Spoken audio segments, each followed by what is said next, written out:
सभी साथियों को मेरा प्रेम भरा नमस्कार। मैं हूं आपका होस्ट और दोस्त एस के यादव और आप सभी का वेलकम करता हूं आज की स्पेशल वीडियो में। वीडियो को शुरू करने से पहले मैं आपको बताना चाहूँगा कि अगर आप हमारे चैनल पर नए हैं तो चैनल पर दिए गए सब्सक्राइब बटन को प्रेस कर लीजिएगा और साथ ही इस बेल आइकन को ऑल नोटिफिकेशन पर सेट कर लीजिए, जिससे कि आने वाली सभी ग्रांट एप्लीकेशन की इंफॉर्मेशन सबसे पहले आपको मिल सके। इसके साथ ही आप चाहें तो हमारे YouTube कम्युनिटी को भी ज्वाइन कर सकते हैं। इसके लिए यहाँ पर ज्वाइन बटन आपको ऑलरेडी दिया गया है, जिस पर क्लिक करते हुए आप हमारी चैनल कम्युनिटी को भी ज्वाइन कर सकते हैं। अब बढ़ते हैं आज की ग्रांट एप्लीकेशन की ओर, लेकिन ग्रांट एप्लीकेशन की तरफ बढ़ने से पहले मैं आपको बताना चाहूँगा, अगर आप हमारे चैनल कम्युनिटी मेंबर हैं और वो भी 1 जनवरी से पहले से, यानी कि 1 जनवरी 2025 से पहले से अगर आपने चैनल कम्युनिटी की मेंबरशिप ली हुई है तो आज की ये ग्रांट आपके लिए बहुत विशेष होने वाली है। दिल थाम कर बैठ जाइए, जिसके बारे में मैं आपको अब जल्द ही बताने वाला हूं। चलिए बढ़ते हैं अपने ग्रांट एप्लीकेशन की ओर।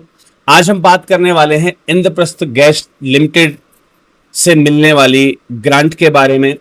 ध्यान दीजिएगा, iglonline.net पर आपको ये इंफॉर्मेशन मिल जाएगी। यहाँ पर मिलेगा आपको ऑनलाइन एप्लीकेशन फॉर्म, लेकिन ध्यान दीजिएगा, अगर आप चाहते हैं कि IGL लिमिटेड से आपको समय से रिस्पॉन्स आए या आपका प्रोसीजर जो आपका ग्रांट एप्लीकेशन है वो सिलेक्शन के लिए एलिजिबल हो, तो इसमें ऑनलाइन और ऑफलाइन दोनों प्रोसेसेस कंप्लीट करना कंपलसरी है। ध्यान दीजिएगा, ऑनलाइन प्लस ऑफलाइन दोनों ही प्रोसेस को कंप्लीट करना अनिवार्य है।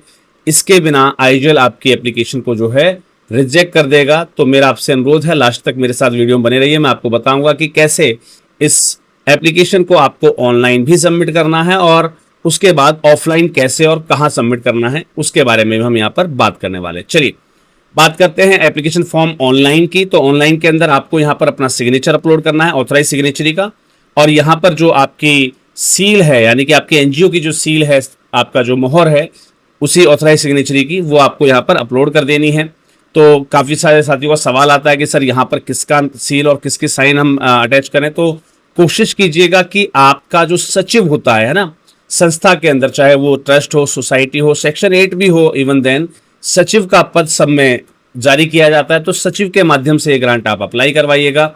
इसके बाद उस प्रोजेक्ट का आपको टाइटल देना है जिस प्रोजेक्ट के लिए आपको ये फंड चाहिए। एप्लीकेंट ऑर्गेनाइजेशन का नेम यहाँ पर आपको देना है कि किस संस्थान को ये ग्रांट अप्लाई करनी है। आप एक रजिस्टर्ड सोसाइटी हैं, फाउंडेशन है या ट्रस्ट है, foundation in the sense section 8, right. तो सोसाइटी, ट्रस्ट या फाउंडेशन जिसमें भी आप रजिस्टर्ड हैं, आपका रजिस्टर्ड एज यहाँ पर आपको मेंशन करना है कि we are registered as a society, we are registered as a trust, we are registered as a section 8 company, right. आपका ईयर ऑफ रजिस्ट्रेशन, आपका रजिस्टर्ड ऑफिस एड्रेस, राइट।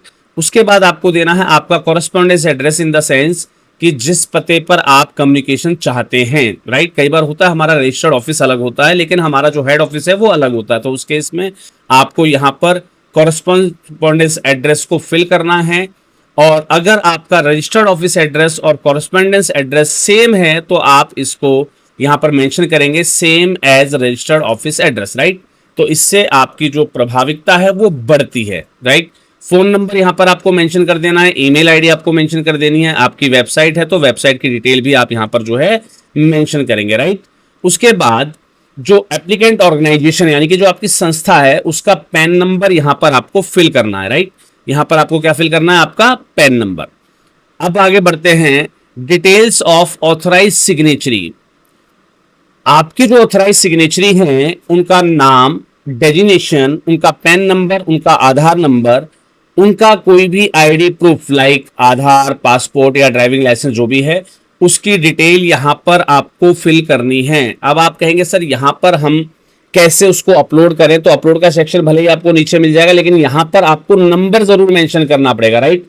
तो ऑथराइज सिग्नेचरी का नाम, उसका डेजिग्नेशन, उनका पैन नंबर, उनका आधार number, और आधार number के अलावा आपको आइडेंटिटी प्रूफ में आधार, पासपोर्ट या ड्राइविंग लाइसेंस जो है वो अटैच कर देना है। Details of the contact person में अगर if different than the authorise signatory, अगर ऑथराइज सिग्नेचरी जो है उससे अलग कॉन्टैक्ट इन्फॉर्मेशन है, डिटेल ऑफ कॉन्टैक्ट पर्सन की, तो आप वो भी मेंशन कर देते हैं। अब ये कंडीशन क्या होती है कि जहां पर आप डिटेल्स ऑफ ऑथराइज सिग्नेचरी भी फिल कर रहे हैं और एक तरफ आपसे मांगा गया details of contact person if different than the authorise signatory. होता क्या है, संस्था के माध्यम से एप्लीकेंट की यानी कि एप्लीकेशन की जो अथॉरिटी होती है वो संस्था के सचिव की होती है, राइट। अब होता क्या है, हमारे काफी सारे साथी हैं जो कंसल्टेंट्स का उपयोग करते हैं। आपका प्रपोजल भी कंसल्टेंट ने लिखा है और आप चाहते हैं कि भाई कंसल्टेंट ने अगर प्रपोजल लिखा है तो वही, या हमारा कई बार हम अपने सीए को ऑथराइज पर्सन बनाते हैं कि भाई अगर इस प्रपोजल से संबंधित कोई सवाल हो, कोई प्रश्न हो, तो आप हमारे पर्टिकुलर उस व्यक्ति से संपर्क करें। होता क्या है, जैसे हमारी संस्थान में जो सचिव है, अब हमें यहाँ पर कंपलसरी है कि भाई हमें सचिव का नाम और सील देना है, लेकिन सचिव को ज्यादा नॉलेज नहीं है, आपके जो प्रेसिडेंट है उनको ज्यादा नॉलेज है इस प्रोजेक्ट के बारे में, तो यहाँ पर आप फिर अपने प्रेसिडेंट की डिटेल डालें, यानी कि जिस व्यक्ति से इस पर्टिकुलर ग्रांट के संबंध में कोई प्रश्न किया जा सके उस व्यक्ति की डिटेल यहां पर फिल करनी होती है। यहां पर आपका प्रेसिडेंट भी हो सकता है, आपका कंसल्टेंट भी हो सकता है, आपका सीए भी हो सकता है, यानी कि आप जिसको भी ऑथराइज बनाना चाहते हैं कि भाई इस पर्टिकुलर प्रोजेक्ट के लिए एप्लीकेंट अथॉरिटी के रूप में ऑथराइज सिग्नेचरी भले ही कोई और हो, लेकिन इसके लिए जो कॉन्टैक्ट पर्सन है वो अलग है। तो यही इसी बात को मेंशन किया गया है, if different than the authorise signatory. अगर आपका कॉन्टैक्ट पर्सन ऑथराइज सिग्नेचरी से डिफरेंट है तो उसका भी नाम, डेजिग्नेशन और उसकी आइडेंटिटी प्रूफ आपको यहां पर मेंशन करना होगा, राइट। अब बात करते हैं फंक्शंस या responsibility of the contact person. यहां पर ऑथराइज सिग्नेचरी की नहीं पूछी गई है, इस कॉन्टैक्ट पर्सन की पूछी गई है। लाइक अगर आप एज ए कंसल्टेंट मुझे हायर करते हैं तो यहां पर जो कॉन्टैक्ट डिटेल्स पर्सन है वहां पर मेरी डिटेल्स डलेंगी और यहां भी फंक्शंस या रिस्पॉन्सिबिलिटी रहेगी, तो यहां पर आप मेरे फंक्शंस या मेरी रिस्पॉन्सिबिलिटी दिखा सकते हैं as a CSR head, right. तो यहां पर उसकी आपको जो है फंक्शंस उसके दिखाने की, भाई ये हमारे जो है ग्रांट एप्लीकेशन का कहीं भी डेमो देना हो या प्रपोजल राइटिंग करनी हो या उसके बारे में डिस्कस करना हो, है ना, या उसके बारे में जो भी डॉक्यूमेंटेशन डील है उसके लिए ऑथराइज है। तो मेरा जो फंक्शन है वो आपको यहाँ पर कॉन्टैक्ट पर्सन का जो फंक्शन है वो आपको यहाँ पर दिखाना होगा। ऑर्गेनाइजेशन का लीगल स्टेटस क्या होता है, आपने संस्था जब रजिस्टर्ड की तो उसका एक पर्टिकुलर लीगल स्टेटस बनता है, like a registered society under this act, है ना, a registered trust under this act. हालांकि आप यहां पर ऊपर बता चुके हैं कि आपकी संस्था सोसाइटी है, फाउंडेशन है या ट्रस्ट है, लेकिन यहां पर लीगल स्टेटस क्या कहता है कि आपको अपने लीगल स्टेटस को आइडेंटिफाई करना है। लीगल स्टेटस संस्था टू संस्था चेंज हो सकता है, स्टेट टू स्टेट चेंज हो सकता है। कैसे? जैसे कि हम बात करते हैं इंडियन ट्रस्ट एक्ट, वो पूरे देश में एप्लीकेबल है, लेकिन कुछ राज्यों की अगर मैं बात करूं तो वहां पर जो ट्रस्ट एक्ट है या जो सोसाइटी रजिस्ट्रेशन एक्ट है वो अलग है। जैसे बॉम्बे ट्रस्ट एक्ट, राइट, वो इंडियन ट्रस्ट एक्ट से अलग है, उसकी धाराएं अलग हैं, तो आपको वो अपना जो लीगल स्टेटस है वो यहां पर मेंशन करना होगा, राइट। अब बात करते हैं अदर रजिस्ट्रेशन की, लाइक आपके पास 12A है क्या, उसकी आप डिटेल यहां पर डालेंगे। ATG है आपके पास अवेलेबल, उसकी डिटेल डालेंगे आप। आपका जो CSR1 का जो रजिस्ट्रेशन है आपको रजिस्ट्रेशन नंबर भी डालना है और आपके रजिस्ट्रेशन की डेट भी यहाँ पर डालनी है, राइट।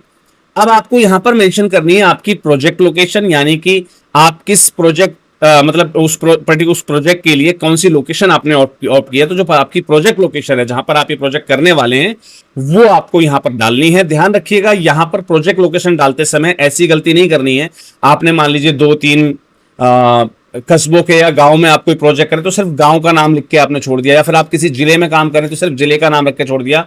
आपको प्रैक्टिकल रूप से मेंशन करना है कि फला फला फला विलेज ऑफ फलाना डिस्ट्रिक्ट ऑफ फलाना स्टेट, है ना, या किसी डिस्ट्रिक्ट पर्टिकुलर लोकेशन में आप वर्क करें तो फला फला डिस्ट्रिक्ट ऑफ दिस स्टेट, है ना, या फला डिस्ट्रिक्ट ऑफ दिस स्टेट, फला डिस्ट्रिक्ट ऑफ दिस स्टेट, फला डिस्ट्रिक्ट ऑफ दिस स्टेट। यानी कि अगर आप एक से ज्यादा राज्यों में काम कर रहे हैं, उनके अलग अलग जिलों में अपने प्रोजेक्ट को आप रन कर रहे हैं, कई बार होता है ऐसी सिचुएशन बनती है कि जहां पर हमारी संस्था रजिस्टर्ड है वो किसी भी स्टेट का बॉर्डर है, तो हम आसपास के जाहिर सी बात है 50-100 किलोमीटर के दायरे को हम जो है हम डील करते हैं।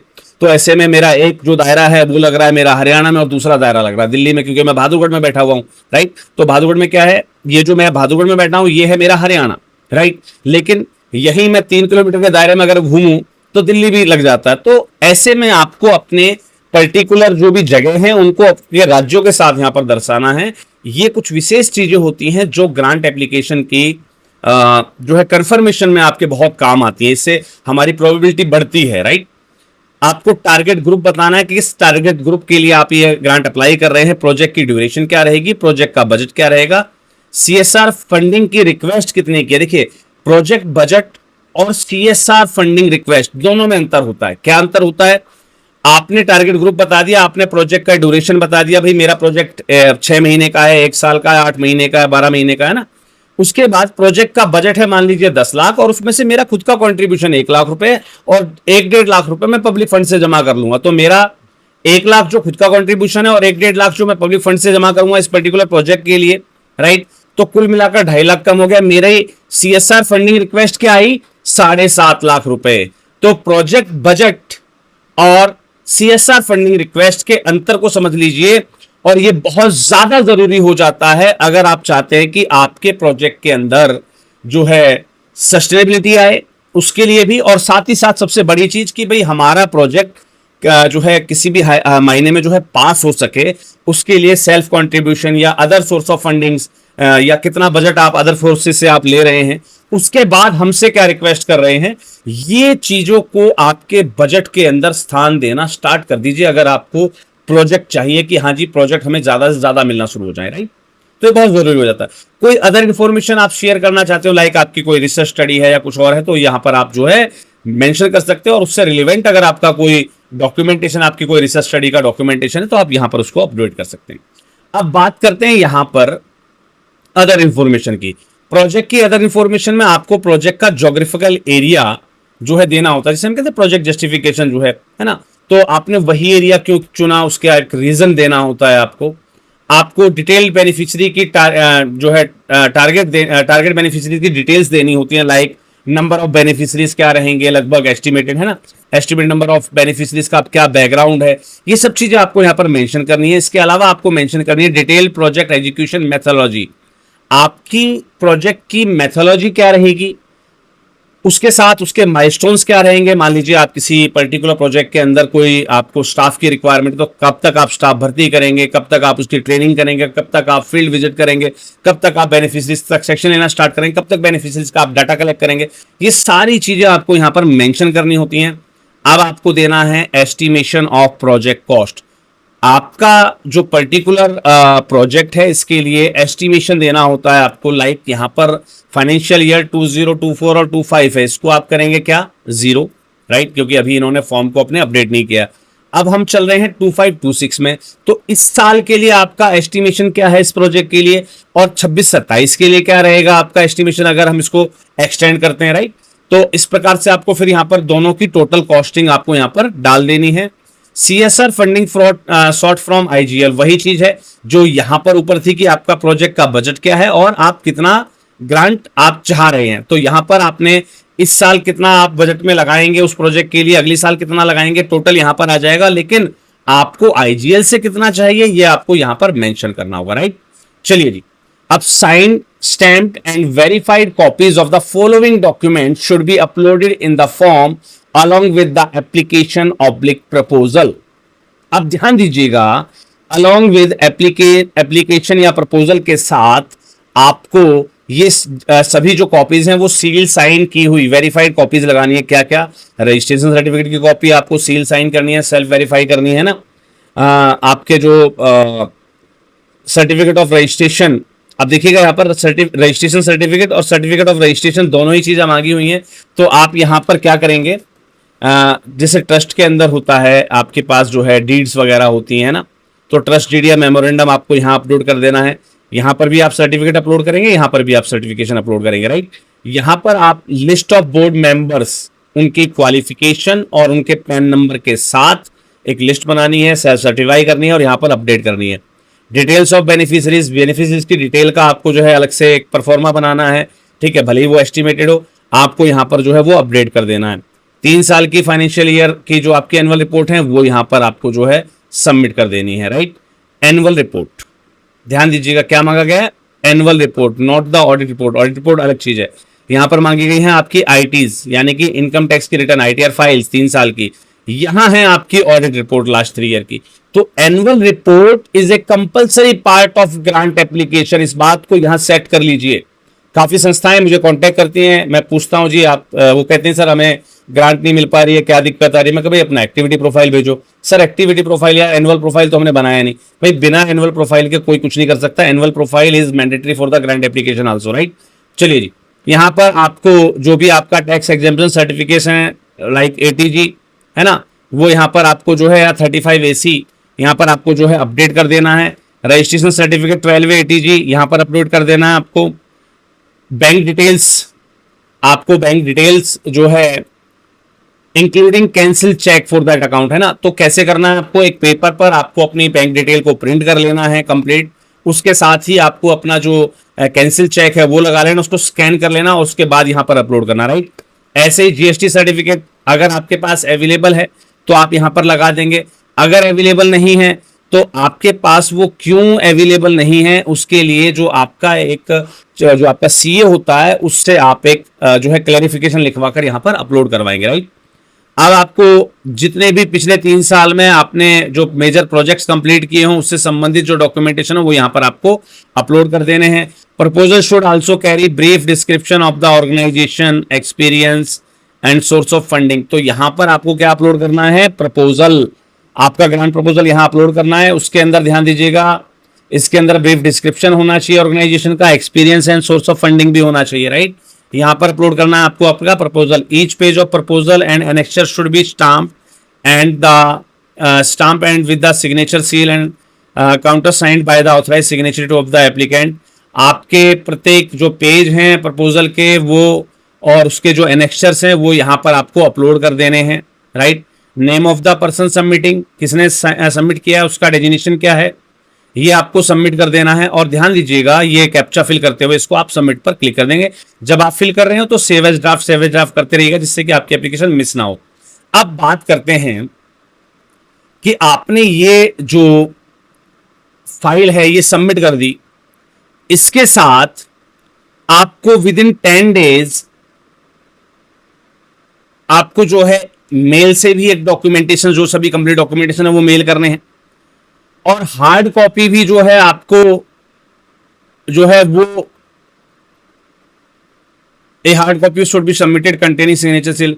अच्छा, आपको जो है with in 10 days of submitting application through email आपको हार्ड कॉपीज भी जो है वो सबमिट कर देनी है। कैसे सबमिट करनी है, कहां सबमिट करनी है, चलिए अब उसके बारे में बात कर लेते हैं।